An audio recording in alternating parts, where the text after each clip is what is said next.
Hello guys, true ஸ்பிரிட்டின் கதைகளுக்கு உங்களை வரவேற்கிறோம்.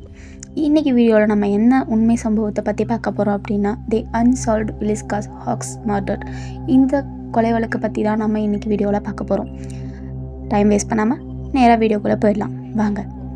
அன்றைக்கி ஜூன் 10, 1912 காலகட்டத்தில் நடந்தது தான் இந்த கொலை வழக்கு. இந்த கொலை வழக்கில் சம்மந்தப்பட்ட ஃபேமிலி மூர் ஃபேமிலி அப்படின்னு ஒரு குடும்பத்தாருக்கு தான் இந்த கொலை நடந்திருக்கு. கொலையில் மொத்தமாக 8 பேர் இறந்துருக்காங்க. அதில் 2 பேர் அப்பா அம்மா, 4 பசங்க, 2 பெண் குழந்தைகள், மொத்தமாக 8 பேர் இந்த கொலையினால் இறந்து போயிருக்காங்க. அந்த வில்லிஸ்கான்ற நகரம் ரொம்ப பெரிய நகரம்லாம் இல்லை, ரொம்பவே சின்ன நகரம் தான். அதில் ஒரு தெருவோடைய எண்டில் தான் இந்த மூர் ஃபேமிலியோட வீடு அமைஞ்சிருக்கு. இந்த வீடு எப்படி இருக்கும்னா, பார்க்குறதுக்கு ஒரு ஒயிட் ஃப்ரேம் லுக்கில் ஒரு ஓல்டு வீடு தான் இந்த வீடு. இப்படிப்பட்ட அமைதியான ஒரு சூழ்நிலையில் தான் இந்த மூர் ஃபேமிலி வாழ்ந்து வந்துட்டு இருந்தாங்க. அன்றைக்கி நைட்டு வரைக்கும் ரொம்பவே சந்தோஷமாக, மறுநாள் காலையில் என்ன நடக்கும்னு தெரியாத நிலைமையில் தூங்கிட்டு இருந்தாங்க. அப்படி நிம்மதியான தூக்கத்திலே அவங்க செத்து போயிடுவாங்கன்ட்டு யாரும் எதிர்பார்த்துருக்க மாட்டாங்க.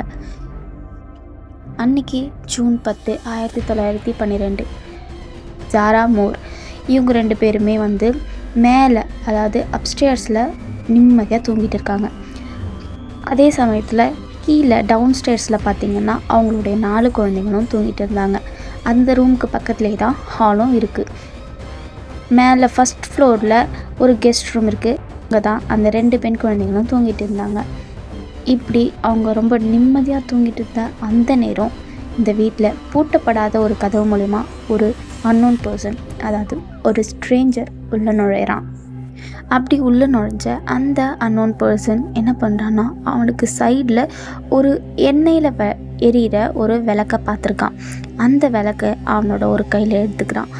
அப்படி அந்த விளக்கோடைய வெளிச்சத்தின் உதவியால் மிஸ்டர் அண்ட் மிஸ்ஸஸ் மூர் ஓட ரூமுக்கு போகிறான். அப்படி அந்த ரூமுக்கு உள்ளே போனவன் திரும்பி வெளியில் அந்த 2 பெண் குழந்தைகள் இருந்த ரூமுக்கு போகிறான். மறுபடியும் அங்கேருந்து வெளியில் கீழே இருந்த அந்த 4 பசங்க தூங்கிட்டு இருந்த ரூமுக்குள்ளேயும் போகிறான். அப்படி அவன் ஒரு ரூமுக்குள்ளே போயிட்டு வரும்போதும் அந்த ரூமில் கொடூரமான கொலைகளை அவன் நிகழ்த்துறான். அந்த கொலைகள் எல்லாத்தையும் பண்ணிவிட்டு எப்படி வந்தானோ அதே மாதிரியே அந்த பூட்டப்படாத கதவில் சத்தமே இல்லாமல் வெளியில் போக சொல்ல ஒரு சாவியை உள்ளேருந்து எடுத்துகிட்டு போயிட்டு வெளியில் மூலமா லாக் பண்ணிவிட்டு வந்த வழியே திரும்பி போயிடுறான். மறுநாள் காலையில் அக்கம் பக்கத்தில் இருக்கிறவங்களாம் எழுந்ததுமே இந்த வீட்டை ரொம்ப வித்தியாசமாக பார்த்துருக்காங்க. ஏன்னா காலையில் எழுச்சதுமே ரொம்ப பரபரப்பாக இருக்கக்கூடிய இந்த வீடு என்றைக்கும் இல்லாமல் இன்றைக்கி ரொம்ப அமைதியாகவும் நிசப்தமாகவும் இருக்கிறத நோட்டீஸ் பண்ணுறாங்க.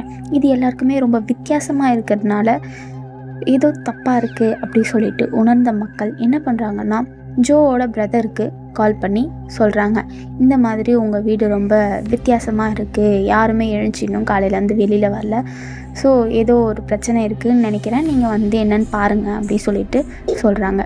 உடனே ஜோவோட பிரதரும் என்னன்றதை பார்க்குறாரு. அவர் கையில் இன்னொரு சாவியும் வச்சுருந்தாரு. ஸோ அந்த சாவியை போட்டு ஓப்பன் பண்ணதும் அவரோட வாழ்நாளிலேயே மறக்க முடியாத ஒரு காட்சி அவர் கண்ணு முன்னாடி இருந்துச்சு. அது என்னன்னு பார்த்தீங்கன்னா, அங்கே இருந்த எல்லாருமே மொத்தம் 8 பேருமே ரொம்ப கொடூரமான முறையில் கொல்லப்பட்டு செத்து கிடந்ததை அவர் பார்த்தார். அதை பார்த்ததுமே ரொம்ப பயத்தில் அலர்ந்து போன அவர் உடனே போலீஸ்க்கு கால் பண்ணி இன்ஃபார்ம் பண்ணுறாரு. உடனே போலீஸும் அங்கே வந்துட்டாங்க. எல்லா இடத்தையுமே சர்ச் பண்ணி பார்க்குறாங்க. ஏதாச்சும் எவிடன்ஸ் கிடைக்குதா, இந்த கொலை எப்படி நடந்திருக்கு, எதுக்காக இந்த கொலை நடந்திருக்கு அப்படி சொல்லிட்டு ஏதாச்சும் ஒரு மோட்டோ இருக்கா அப்படி சொல்லிட்டு தேடி பார்க்குறாங்க. அப்படி தேடி பார்த்ததில் போலீஸ்க்கு இன்னொரு விஷயமும் தெரிய வருது. அங்கே அந்த கொலைகளை பண்ணவன் கூடவே ஒரு ரிச்சுவலையும் பண்ணியிருக்கான் அப்படின்றத கண்டுபிடிக்கிறாங்க.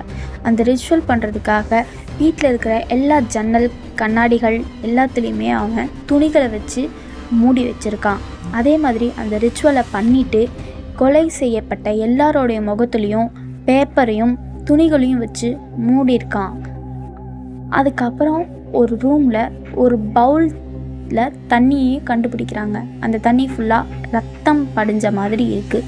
அதாவது அவன் எல்லா கொலைகளையும் பண்ணிவிட்டு அந்த தண்ணியில் கை கழுவிட்டு போயிருக்கான் அப்படின்னு சொல்லிட்டு போலீஸ் அனலைஸ் பண்ணுறாங்க. அப்படி அன்னைக்கு நடந்த இந்த கொலை வழக்கு இப்போ வரைக்கும், அதாவது 1912 நடந்த அந்த கொலை வழக்கு இப்போது 2025 வரைக்குமே ஒரு தீர்க்கப்படாத கொலை வழக்காக தான் பார்க்கப்படுது.